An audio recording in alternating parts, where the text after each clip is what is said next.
high-tech expert na tayo.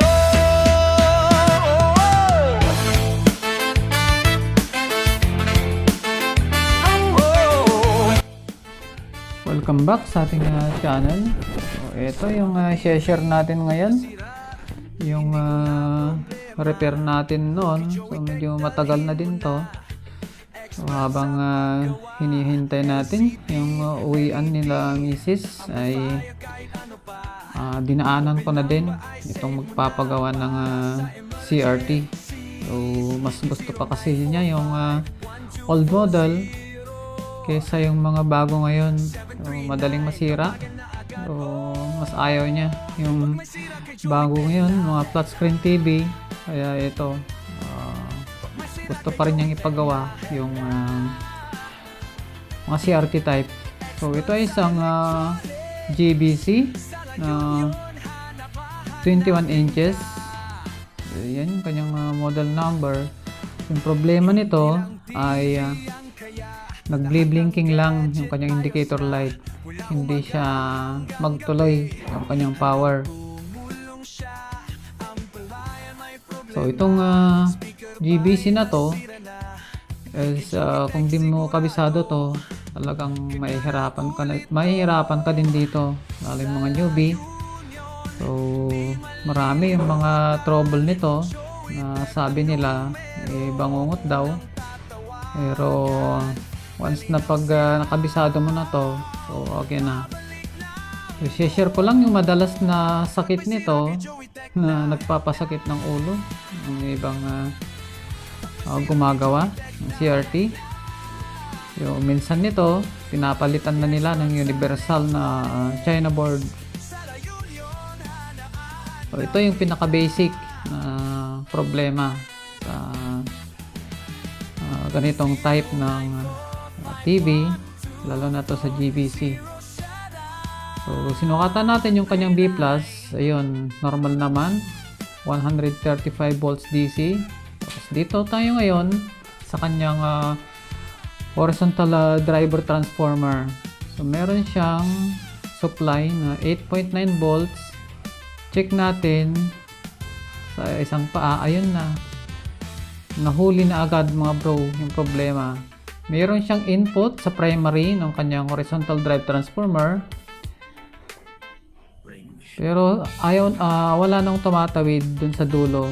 So dito pa lang nakuha na natin. So pag nag-troubleshoot kayo ng CRT, mga newbie, so pag check nyo okay yung B+, check nyo din itong horizontal driver transformer, kasi ito yung nagdra-drive sa kanyang horizontal output para magtuloy or mag-oscillate yung TV natin. So ayan, since hindi siya nag-oscillate, nag-blinking na yan, kaya yung B+ niya ay bumaba sa 102.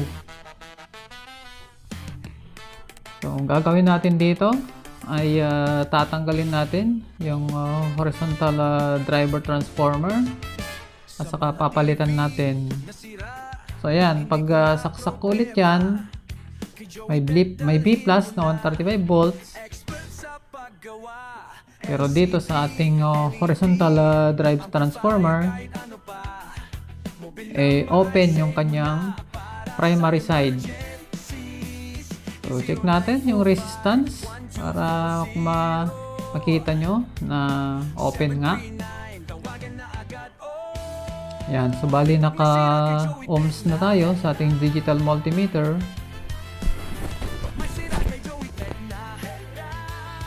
Check natin yung primary ng ating horizontal drive transformer. Ayan, no? OL na yung reading natin. So confirm na open yung kanyang primary.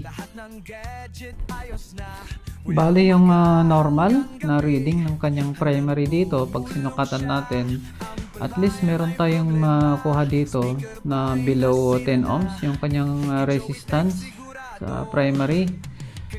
So ito, okay naman yung kanyang secondary, point something. Tapos yung kanyang primary ay ayan na. So open. So tatanggalin natin So ayan, din na natin na pinakita yung pagtanggal ng kanyang horizontal drive transformer. At pag-check natin ng resistance na naka-pull out na siya. So ganun, open talaga. So ito yung papalit natin. Bali may dala-dala na ako.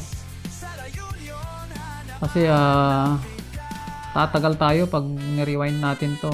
Samantalang marami naman akong gantong pangahuyan sa shop. So ito yung kanyang primary. Ayan, nasa 8.6 ohms yung kanyang reading. Ayun, nasa 9 ohms. Ayan, 8 point something. Ayan, 8.6. So yun, lalagay natin to. At check natin. So ayan, dun sa mga hindi pa nakapag-subscribe sa ating channel, please subscribe. Like na din ang ating video para ganahan pa tayo sa pag-upload ng mga tutorial sa pagre-repair. So ayun na yung nilagay natin pamalit. So dun sa mga lugar na meron pang nagre-repair ng ganito, dahil meron pa naman mga ilan-ilan na tumatangkilik sa mga CRT. So pag na-encounter ng mga newbie yung kagaya nito, so pwede nyo itong pagbasihan itong ginawa natin. So ngayon na napalitan na natin, voltage checking ulit tayo. Sa mga TV nasira, hindi ko na problema. Kay Joey Tech dalhin mo na. Okay, yung B plus nya 135 volts, nung nag-oscillate 134. Ayun oh, nakakatawid na yung ano natin, yung supply ng horizontal drive transformer. Nag-oscillate na yan, 212 yung kanyang supply sa video. Ayan, meron na siyang display. Okay na. Okay, hanggang dito na lang at maraming salamat.